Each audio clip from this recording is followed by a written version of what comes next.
right, look. Enough of y'all requested this video. And we about to get to it. Joey Diaz, hilarious story about Puerto Rican Nelson. Y'all been asking us to do this for a while. I don't know why. Every time I search Joey, I just be finding clips like, oh, no, I want to do this. And I always get sidetracked. So we here. Let's get to it. Ready to rock? Let's rock. Dios, Papa Dios, they were legit to quit. But the Alis were the first people I ever met, ever, beside my godfather, that ever spoke to me about sex. And then I had this Puerto Rican dude on my block, Puerto Rican Nelson. He lived in the back. He was a bartender in the city. He used to always ask me, and he wasn't a freak or nothing. I always thought that at one point he would molest me. Yeah. And even till today, I think deep sometimes. Did fucking Puerto Rican Nelson ever molest me? Because he used to always have a robe on and slippers and shit. What? What? At the bar? That's how he walked around? Oh my God, Puerto Rican Nelson. I love that you're not sure if he did. Hey, You feel like Joey is zooted right now. Coco is zooted right now. Check him out. Puerto Rican Nelson. I love that you're not sure if he did. You feel like it's maybe... Yeah, like I think, did he ever dope me? Like he ever pull a Cosby on me? Because everything about him fits like an MO. He was just a good dude. Yeah. That we used to go outside and help us fix our bike. And he was a Spanish dude. And he was just, he had the sideburns and the leather jacket. And it was the fucking early 70s. And I moved to Jersey. And he would talk to a bunch of us. And one day he would take us in the back. His claim to fame with me was that I became friends with him. And I go over there, and he had a black friend that had went over to the Rock of Gibraltar, and he brought pictures back. And then he would just talk to me. And then one day he asked me he had a couple of beers. You ever go to somebody's house and you go to their house a lot and they're sober, but one day you catch them and they're fucking hammered? Yeah. And we go over there and it's like early in the morning. Like I used to go over there every morning at 10 and wake him up and what's up, man? What are we going to do today? Give me an hour. I'll go out there and play stickball with you. And he come out with coffee and he reeked of alcohol. Yeah. He was one of those dudes in the summer. No air conditioning. Just a dynamite dude. Yeah. And one day, I knock on the door, and he answers with a towel around him, and he's sitting down like he's all fucked up. I go, Nelson, you gonna play football? He's like, man, not today, and all this shit. He goes, come back in like 2 hours. So, we were, in those days, you're punctual. Yeah. Like, we were there in 2 hours. He answered the door. You guys again? The fucking curtains were still up. He invites us in. He's got a towel on. He turns a light on, and there's like a table filled with alcohol, and like... Oh, yeah? How old were you at this point? 12. 12, and I can't remember who the fuck I walked in there with. Like, it was like 6 of us in the neighborhood that liked Nelson, but 2 of us actually interacted a little closer with Nelson. Yeah. I was Spanish, so I understood Nelson's world. I knew Puerto Rican people, but I can't believe who else was the other guy that mingled with Nelson. So we had woken Nelson up. He goes, come in. We sit on his couch. You guys want a soda? He gives us a soda. He puts the TV on. You can see he's still fucked up from the night before. He's got the towel on. And he's like, so you guys get late? And we don't know what the fuck he's talking about. Like, nobody ever spoke to me like that. I had uncles that would ask me, anybody suck your dick yet? Yeah. Are you pissing sweet yet? That type of shit. But this... You pissed. Oh, yeah. When you're Spanish, te preguntan, oye, tú me aduces. You know what I'm saying? Great. Yeah, it's a great line. But Nelson was basically the first person ever, but like, I known about sex, but Nelson was the first person ever that said it could be yours. You know what I'm saying? Like, what do you mean you never had sex? I got a girl right now. She'll come over and clean your pipe. And we're both like fucking shitting our pants. Yeah, you come up with like $10 or something. We're like, nah. So that was it. He never talked about it again. And then one day we're sitting there like a month. Just love a guy, like a guy in a fucking towel has neighborhood boys over and offers to get them all whore. And he's drunk. Because he's outraged that they haven't had sex at 14 or 12. So he was cool as fuck. He used to play basketball with us and shit. So one day I go over there with this kid and he starts.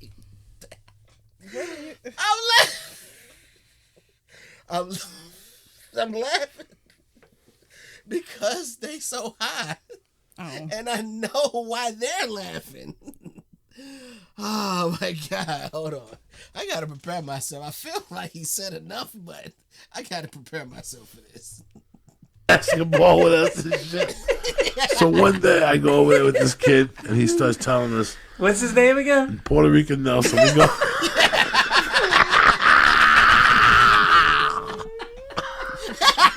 Is it be capitalized? No, Puerto Rican Nelson was cool as fuck because he used to bring us weed from the city and he would actually give us 7 joints for $5. Wow. He really took care of us. It wasn't like he was a bad guy, which to me meant the world. Because a lot of people could bring you weed over in those days, but they say, I take a joint off the top. He was like, I got to go over there anyway. Don't worry about it. The guy gives me a better deal. So I always liked him because of that. So one day we're there, and a girl's there. A girl comes out of his bedroom. Me and my buddy are like, wow, look at Puerto Rican Nelson with a broad. She sits on his lap and shit.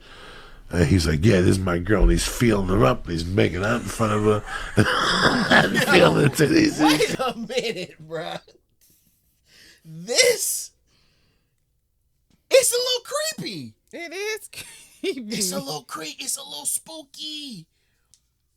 What? Wait a minute, Nelson. He's feeling her up. He's making out in front of her. And feeling it. And shit.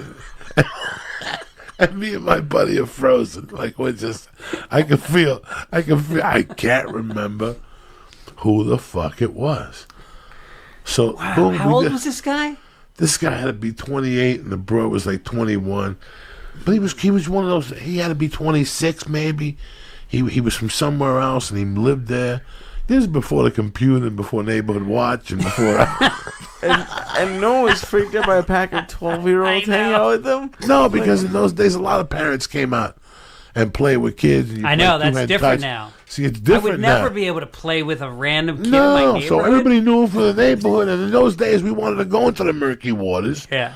And he was kind of opening the door. Not really, to be honest with you. It took a long time. It's not like he lurked us into his house and said, do you guys want to have sex? This is after we knew him for a year. Right. We go back there all the time to get water after a basketball game. We knew him, you know.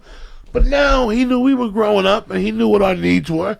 I look at it now like he was just trying to, but we couldn't handle it. Yeah. So one day we're sitting back there, we had a basketball game, and he's like, hey, man, what'd you think of that fucking broad the other day? Me and my buddy like, oh, she was banging. He goes, I'll tell you what. He goes, tell these guys how hot she was. And me and my buddy's like, yeah, she was hot. And he's like, oh, when can we see her? He goes, listen, I'll tell you what I'm going to do.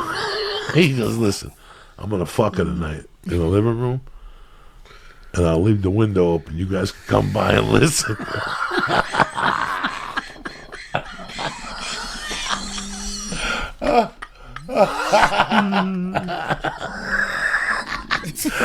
That was his thing. For like $1 a piece. That was his fetish. Oh my God. He got into boys listening to him fuck. That's what I We got there, he was fucking the shit out of her doggy style. We all ran away. We were like mortified. We got there 10 minutes before he started fucking her. We're like, they're not even in there. And all of a sudden you heard her go, oh. And he's like, yeah, that's it, suck it.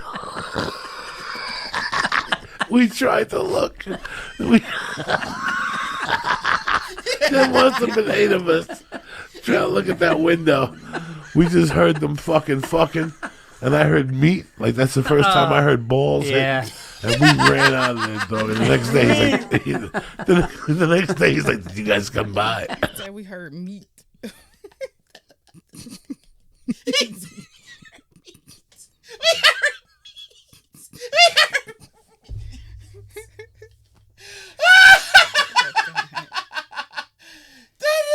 That motherfucker said we heard meat.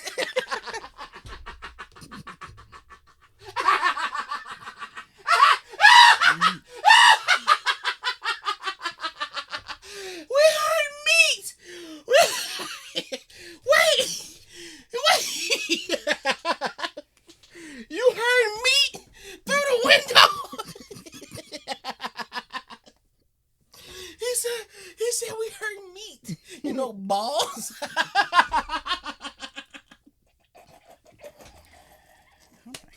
Oh shit! Yo! Oh! God damn, man! We heard meat. Get the fuck out of here, man. Oh, okay. And I heard meat. Like, that's the first time I heard balls. Yeah. And we ran out of there, dog. And the next day, he's like, the next day, he's like, did you guys come by? Oh, my God. The way he sounded like that. It's the weirdest fucking neighborhood guy I've ever heard. Oh, my God. Holy shit. That guy's great. It's the Ali brothers. Think about how many, like, firsts you had with that guy. First drinking, fucking... I never drank with him, I don't think. He didn't. No. He got us weed, and he was like, dog, if I do this for you, you got to keep it on the level. I can't have the, he was very careful. But the Ali brothers were the first people that told me, like, this all was happening at once. So I was living on Gibbonhead Terrace, but I would play on 26th Street. And the Ali brothers were hysterical. The Ali brothers were the first people I ever met in my life that went to a hookah house. And they would both describe the experience to me. And it was like a fucking perfect film. You couldn't write this now in my memory.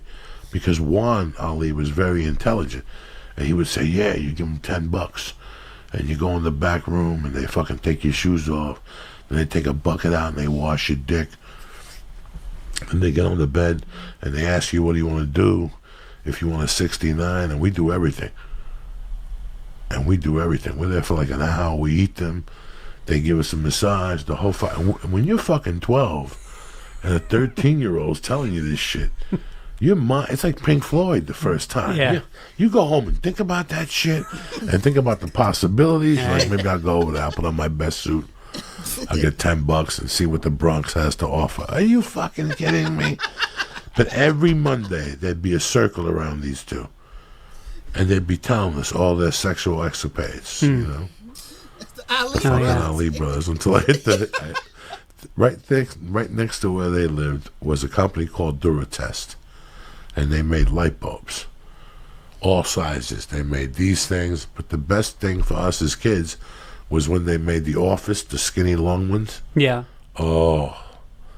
All that, I could hit you in the head 25 times. Nothing will happen. They just break and you get white powder on you, okay? So we would jump over the dumpster, get like 150 of those things, and everybody would take an armful, and we'd go to war with each other. No shit. Bah, bah, bah. We'd hit each other. No cuts. I gotta say this, man. We've been watching Joey for a year now. We've been doing this a year. And I think we've been watching him from the jump. This man grew up in New York exactly how you're supposed to grow up in New York, bro. My boy grew up Bronx Tale style. Like, this is like, I can imagine how fun his childhood was. It sounds fun. What? This sounds amazing. Okay. This sounds weird. It sounds cool. It sounds freaky. It sounds wrong. It sounds right. It's everything. Sounds crazy. Man. It definitely sounds crazy. Inside the Tonto. We go to war with each other. No shit. Bah, bah, bah. We hit each other. No cuts. Never a misunderstanding. And it was me, Juan Ali, Martin Perez, all these Dean Lapre, all these white dudes from 26th Street were all out there, but there was a roof. A flat roof over a garage next to Juan Ali's house. And there was access to the roof. So we're having this war, 5-on-5. Everybody's hitting each other with these fucking things. I run to the roof. I'm having my own private war up in the roof. And somebody throws a rock over. They throw a bulb over, right? Then another bulb comes over. Bah! And then a rock comes over. Well, I take the fucking rock, and I look at the guy, and I go, don't say nothing. And I throw the rock up in the air, right? And I just leave it like that, and all of a sudden you hear, and we look over, not the smart Ali, but the retarded one, Alberto, the one that used to always say, "Sí, yo sé lo que pasó." Yeah. Like he was the one that, he was like Louis. He's like that character Louis that wasn't intelligent, But he was going, yeah, it was there. He was that guy. Bro, I hit him in the head with that fucking rock. Shit. I clocked him right here. It didn't break, but he got a lump immediately, like a hematoma. Yeah. But it was a hematoma that pus went right to it. And he had a little pee hole in it, you could see. And he was on the floor. He's on the floor. Like, my friends didn't give a fuck. He got in there with the rock. They give hitting him with light bulbs and shit. What the fuck are you giggling about? Nobody. Why did you like him? He did an error. I knew a second ago, but now it's... keep going from where you told it, because then... You know that little forehead you got? Bruh. Puerto Rican Nelson, man. The homie from the block. The older homie that looked out for the little homies. I'm just happy he ain't do nothing with none of them. Hey, like, comment, share, subscribe, man. I know it's plenty more Joey Diaz clips that we got to do, and we going to try to get to them. It's Nolo and T, man. We out. Peace.